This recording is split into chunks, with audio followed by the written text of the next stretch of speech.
Hello students, welcome to geometry-school.in। एक बार फिर आप सबका स्वागत है मेरे साथ हमारे बैच में जिसका नाम है जीरो टू हीरो बैच।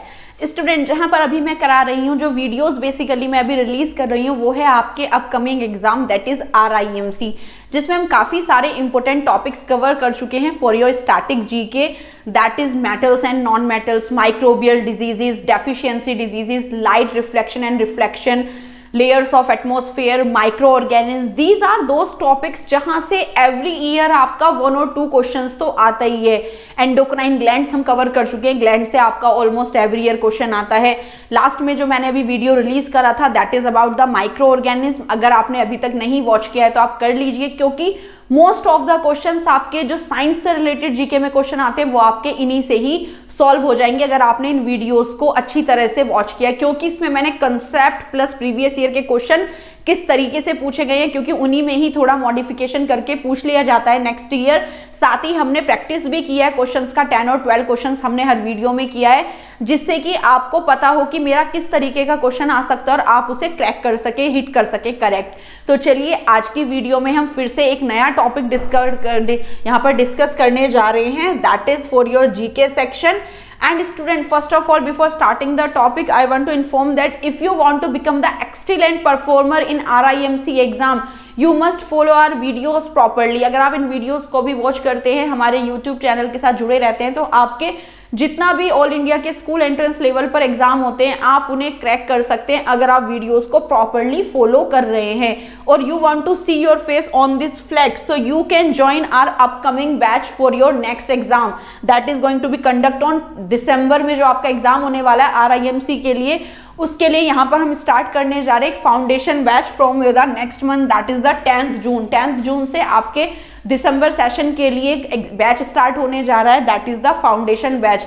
अगर आप RIMC चाहते हैं कि मैं उसे क्रैक करूँ, स्कूल में एडमिशन लूँ, तो यहाँ पर आपको फुल प्रूफ ऑनलाइन क्लासेस मिलेंगी जिसमें आपका इंग्लिश विद डिस्क्रिप्टिव डिटेल्स आपको पढ़ाया जाएगा, क्योंकि इंग्लिश का सेक्शन आपका डिस्क्रिप्टिव सेक्शन आता है, as well as your math section is also descriptive. Only जो MCQs आते हैं are there in the static GK और the GK section with 75 questions. तो अगर आप चाहते हैं कि RIMC में मैं अपने स्टेट में टॉप करूं, तो you can join our foundation batch that is going to be start from 10th of June। तो चलिए आज का टॉपिक डिस्कस करते हैं that is cell structure and it function. Student, मैंने आपको पहले भी वीडियोस में बताया है कि डेफिशिएंसी डिजीजेस और the microbial diseases that are caused by the pathogens and micro organism, all these are the topics जहां से एग्जामिनर हर साल क्वेश्चन पिक करते हैं। साथ ही सेल भी यहाँ से ही रिलेटेड है, क्योंकि all the micro organism are living organism and they all are made up of cell. तो सेल से भी क्वेश्चन आते हैं। अगर आपने माइक्रोब्स पढ़ा है तो सेल की नॉलेज भी आपको होनी चाहिए, क्योंकि क्वेश्चंस बेसिकली रिलेटेड होते हैं। माइक्रोब्स से बहुत सारे क्वेश्चन आते हैं जो हमारे सेल से रिलेटेड होते हैं। तो चलिए हमारा नया टॉपिक स्टार्ट करते हैं जहां पर हम पढ़ेंगे सेल, उसका स्ट्रक्चर और उसका फंक्शन। आप जानते हैं कि all the living organism are made up of cell. सभी जितना भी लिविंग ऑर्गेनिज्म है उनकी बेसिक स्ट्रक्चर और द फंक्शनल यूनिट जो है वो है cell. This is the building block of living organism. जैसे एक हाउस को बनाने के लिए building blocks are the bricks, इसी तरह एक living organism is made up of cell. If either it is a unicellular, it is made up of single cell, or it is a multicellular it means it is made up of group of cells by forming tissues.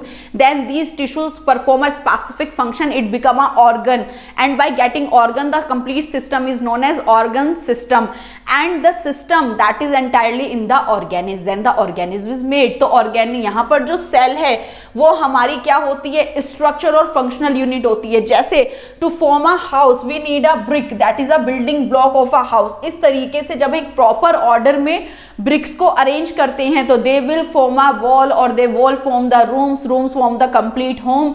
तो इस तरीके से cell भी ऐसे ही हमारा एक complete organism को design करती है। तो cell is the basic structure and function unit of life. Like cells are assembled to make the body of every organism.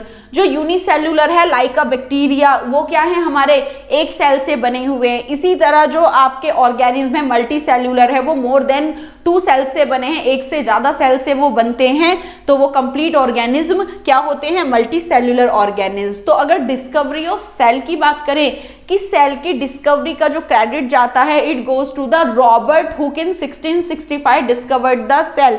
इन्होंने सबसे पहले सेल की डिस्कवरी की थी। It was a dead cell. इन्होंने जो क्या किया था, जो ट्री होता है उसके कॉर्क्स को एक सिंपल माइक्रोस्कोप में विजिबल किया था। Then he found that there are the little rooms like structure he found with a membrane over it. Then he named it a cell और the meaning of the cell a little room। इसे Latin भाषा में cell कहा गया क्योंकि यहाँ पर cell का मतलब था a little room, छोटे छोटे रूम की तरह इन्हें सिंपल माइक्रोस्कोप में देखा था। लेकिन जैसे जैसे माइक्रोब्स इन्वेंट होते गए, माइक्रोब्स की डिस्कवरी होती गई, इन्वेंशन होता गया like compound microscope with 2 type of lenses, तो यहाँ पर सेल के अदर ऑर्गेनेलीज को भी बहुत अच्छे से देखा गया। वो हम अभी आगे डिस्कस करेंगे।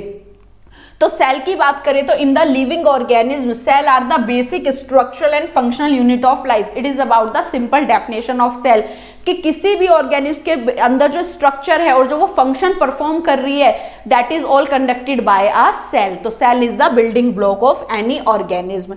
It is the complete diagram of a animal cell. एक प्लांट सेल होती है जिनसे हमारे प्लांट्स बने हैं और एनिमल सेल होता है बेसिकली उनमें कुछ डिफरेंस होता है। Like plant cell have plastids, chloroplast and the cell wall, these three and the large vacuoles for the transferring of water molecules। तो जो plant cell होती हैं basically वो animal से difference होती है with the 3 organelles mainly, that is the cell wall, the outer covering of plant cell, then plastids that gave them the colorful pigments like chloroplast, leucoplast, chromoplast, and third one is that is the vacuoles that are in large size in the plant cell। vacuoles उनमें बड़े होते हैं, animal cell में छोटे होते हैं। These are the basic difference between the plant cell और the animal cell। animal cell की बात करें तो उनकी outer covering सीधा start होती है with a membrane that is known as cell membrane और the plasma membrane that allow the entry और exit of the molecules। की cell जो है हमारी membrane that is the outer covering of animal cell that is semi permeable in nature। वो ही decide करती है कि पार्शली कि किसको अंदर जाना है, किस मॉलिक्यूल को अंदर नहीं जाना है। It is take all the decision by the membrane, that's why this is known as selectively permeable membrane and this is the outer covering of animal cell. यहाँ पर सेल की जितने भी और ऑर्गेनेलीज आपको दिख रही हैं, the other parts of the cell known as cell organelles. तो सेल के अपने कुछ ऑर्गेनेलीज होते हैं like Golgi apparatus, centrosomes, cytoplasm, ribosomes, lysosomes, smooth endoplasmic reticulum, SER, RER, rough endoplasmic reticulum. तो यहाँ पर मैं आपको 1 बाय 1 इनके फंक्शन बताती हूँ। तो student if you talk about the cell there is a nucleus at the center if it is a eukaryotic cell. अगर वो एक यूकैरियोटिक सेल है तो there will be a nucleus, center में डेंस पार्ट होगा, the most dense part of the cell that is the nucleus. अगर वो एक प्रोकैरियोटिक सेल है तो उसमें ट्रू DNA नहीं मिलता, you will get the chromatin threads anywhere, जो आपकी प्रोकैरियोटिक सेल्स होती हैं। तो यहाँ पर मैंने आपको प्लाज्मा मेम्ब्रेन का फंक्शन बता दिया, it will control the exit और एंट्री ऑफ द मॉलिक्यूल्स। उसके बाद आपकी जितना भी ये लिविंग एरिया यहाँ पर सेल का होता है that is the cytoplasm, the liquid material in which all the organelles are embedded in it. इसी के अंदर सारी ऑर्गेनेलीज एम्बेडेड होती हैं like your Golgi body, your ribosomes, lysosomes, SER, RER। तो अगर हम बात करें तो first one is the plasma membrane, the outer covering, at the centre there is a dense part that is the nucleus and all around the liquid material that is cytoplasm in which all the organelles are embedded inside it. बात करते हैं ribosomes की। तो ribosomes are the site where the proteins are synthesized. Vesicles की form में भी होते हैं और ये आपके न्यूक्लियस के पास ही इस तरह के स्टैकिंग फॉर्म में भी होते हैं। They form a stack like structure, इस तरीके से। अब इसका फंक्शन की बात करें तो ये जस्ट न्यूक्लियस के पास क्यों होते हैं, क्योंकि जैसे ही सेल में DNA बनता है, द क्रोमोसोमल थ्रेड जो होते हैं वो जो भी इंफॉर्मेशन बाहर लाते हैं for the formation of protein, वो सीधा किसके पास आती है, RER। आपका एंडोप्लाज्मिक रेटिकुलम 2 टाइप्स का होता है, SER, RER। RER का काम है, RER इज रफ। RER का मतलब है यहाँ पर rough. Rough means it has a small balls of ribosome. जैसे राइबोसोम मॉलिक्यूल आपके सेल में भी होते हैं, इसी तरह एंडोप्लाज्मिक रेटिकुलम पर रफ स्ट्रक्चर होती हैं दैट इज राइबोसोम। और these are the site of protein synthesis. यहाँ पर क्या बनता है, सेल का जितना भी DNA कन्वर्ट होगा RNA में, RNA कन्वर्ट होगा प्रोटीन में। तो सेल का जो भी फ्यूचर होता है वो डिसाइड करते हैं प्रोटीन, कि हमारी आईज का कलर कैसा होगा, हेयर का कलर कैसा होगा। तो it will all depend on the synthesis of protein, कि कितना प्रोटीन सिंथेसाइज हुआ है। तो it will happen on the RER, क्योंकि इस पे क्या लगे हुए हैं, ribosome. So these are the site of protein synthesis. SER की बात करें तो स्मूथ एंडोप्लाज्मिक रेटिकुलम, जहां पर आपका मेम्ब्रेन बायोजेनेसिस होता है और द लिपिड्स का फॉर्मेशन, जितने भी फैट मॉलिक्यूल्स है वहां पर क्या होगा, लिपिड्स का फॉर्मेशन होगा ऑन द SER। तो एंडोप्लाज्मिक रेटिकुलम का फंक्शन आपको क्लियर हुआ। Lysosomes are known as the suicidal bag of the cell. जब हमारे सेल के अंदर कोई भी फॉरेन पार्टिकल एंटर कर जाता है तो ये उसको किल करते हैं। साथ ही अगर ये बस्ट हो गए, लाइसोसोम एक बार बस्ट हो गए, तो इनके अंदर डाइजेस्टिव एंजाइम होते हैं जो खुद कंप्लीट सेल को डाइजेस्ट कर जाते हैं। तो इसलिए ये सुसाइडल बैग कहते हैं और आत्महत्या की थैली ये कहलाते हैं, क्योंकि अगर ये बस्ट हुए, इनके अंदर कोई भी रप्चर हुआ, तो ये अपनी पूरी सेल को एज अ फॉरेन पार्टिकल मान के उसको ही एनगल्फ कर जाते हैं। That's why they are known as the suicidal bag of the cell. Mitochondria, this is the power house of the cell, जहां पर सेल के लिए कंप्लीट एनर्जी करेंसी का फॉर्मेशन होता है in the form of ATP। Cell के अंदर जो भी एनर्जी बनती है in the form of ATP, वो सब कहां बनेगी, इन द माइटोकॉन्ड्रिया। ओके, तो साथ ही डिस्कस करते हैं other vesicle molecules. It can be the vacuoles हो सकते हैं। न्यूक्लियोलस की बात करें तो there is a other densest part in the nucleus, that is nucleolus, जिसके अंदर आपके क्रोमेटिन के थ्रेड्स और द DNA क्रोमोसोम आपका मिलता है। न्यूक्लियस हम बता ही चुके हैं, this is the brain of the cell. Nucleus जहां पर आपका DNA फॉर्मेशन होता है, जो सेल को डिवाइड करने में हेल्प करता है। व्हेन इट गोड कंप्लीटली ग्रोथ के बाद जब सेल डिवाइडिंग फेज में आती है तो उसके क्रोमेटिन के थ्रेड्स, क्रोमोसोम सेपरेट हो जाते हैं एंड तभी आपके सेंट्रोसोम्स बनते हैं जब आपकी सेल डिवीजन स्टेट में आती है। तो न्यूक्लियस के अंदर पाया जाता है सेल का genetic material, that's why it is known as the brain of the cell. तो these are the basic organelles of the cell that you found in each and every cell. यहाँ पर cell wall आपको नजर नहीं आई, the cellulose component, because वो plant cell में होती है। तो it is all about the basic concept of cell. Cell का इसी तरह का क्वेश्चन आपका आता है। चलिए देखते हैं कुछ यहाँ पर प्रीवियस ईयर के question that has been come in the exam of RIMC। Chloroplast is found in, chloroplast a pigment of plastid that is colour क्लोर, जिसमें क्लोरोफिल बनता है, वो किसमें पाया जाता है। जल्दी से आप भी पेन पेपर निकाल लीजिए और मुझे बताएं करेक्ट आंसर क्या है।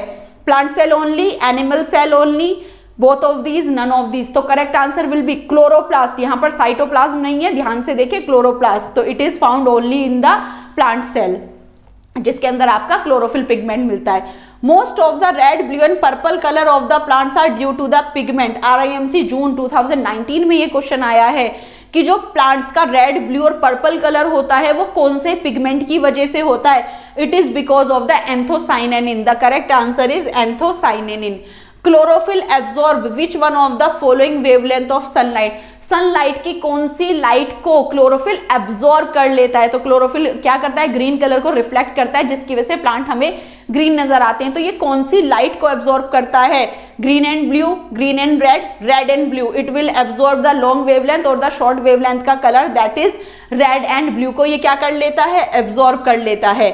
चलिए कुछ क्वेश्चन हम प्रैक्टिस करते हैं। सेल से आपके इतने क्वेश्चन आए थे, आगे देखते हैं कुछ question for practice. Who discovered cell? I must you, आप इसका क्वेश्चन आंसर कर सकते हैं। जल्दी से मुझे कमेंट बॉक्स में भी बताएंगे आपके कितने मार्क्स आज आने वाले हैं सेल चैप्टर में। तो सेल की डिस्कवरी किसने की थी, Robert Hooke in 1665 by the cork of the tree को, इन्होंने पेड़ की छाल से इसकी खोज की थी। Which of the following statement is not true for eukaryotic cell? इनमें से कौन सा स्टेटमेंट सही नहीं है for the eukaryotic cell. Eukaryotic means, eu means true, karyon means nucleus, जिनके अंदर ट्रू न्यूक्लियस पाया जाता है। तो कौन सा स्टेटमेंट सही नहीं है for the eukaryote. They do not have membrane, होती है। They have well organize nucleus, इनके पास प्रॉपर वेल ऑर्गेनाइज न्यूक्लियस होता है। They have a nuclear membrane, yes, nucleus के अराउंड इनके पास न्यूक्लियर मेम्ब्रेन भी होती है। Blue green algae are eukaryotic, blue green algae eukaryotic cell होते हैं। No, it is incorrect. ये क्या है, ब्लू ग्रीन एल्गी आपके प्रोकैरियोट्स होते हैं, बिकॉज ब्लू ग्रीन आपका एक साइनोबैक्टीरिया है that help in the nitrogen fixation. तो यहाँ पर ये यूकैरियोटिक नहीं है, ये प्रोकैरियोट है। तो ये स्टेटमेंट यहाँ पर गलत हो गया। तो option D is correct for this question. The thread like structure present in the nucleus, nucleus के अंदर जो थ्रेड लाइक स्ट्रक्चर्स होते हैं that are known as chromosome, जिसपे हमारे क्या होते हैं जेनेटिक सीक्वेंस पाई जाती है that transfer from one generation to the next generation. तो chromosomes are the correct answer. The function of cell membrane is, cell membrane इनमें से कौन सा फंक्शन परफॉर्म करती है? Control only the entry, no exit भी कराती है। Control entry and exit of the substances, ये अभी तक ठीक है, बट ऑप्शन अदर भी देखते हैं। कंट्रोल ओनली द एग्जिट, नहीं, दोनों ही कंट्रोल करती है। अलाउ एंट्री और exit of the material from without any control, नहीं, कंट्रोल वो रखती है, वो सेमी परमिएबल होती है, सेलेक्टिवली परमिएबल, कि किसको अंदर आना है किसको नहीं। तो यहाँ पर करेक्ट आंसर क्या है? It control the entry and exit of the materials from inside और outside of the cell. The correct combination of the term with response to an animal, reference to the animal cell, इनमें से कौन सा combination correct है in the reference of animal cell? अभी मैंने आपको animal cell ही दिखाया था एक कंप्लीट, तो देखते हैं कौन सा कॉम्बिनेशन ठीक है। Cell wall, cell membrane, plastid, गलत। सेल वॉल प्लांट में होती है, ये यही इनकरेक्ट हो गया है। Cell wall nucleus, cell wall होता नहीं है, ये इनकरेक्ट हो गया।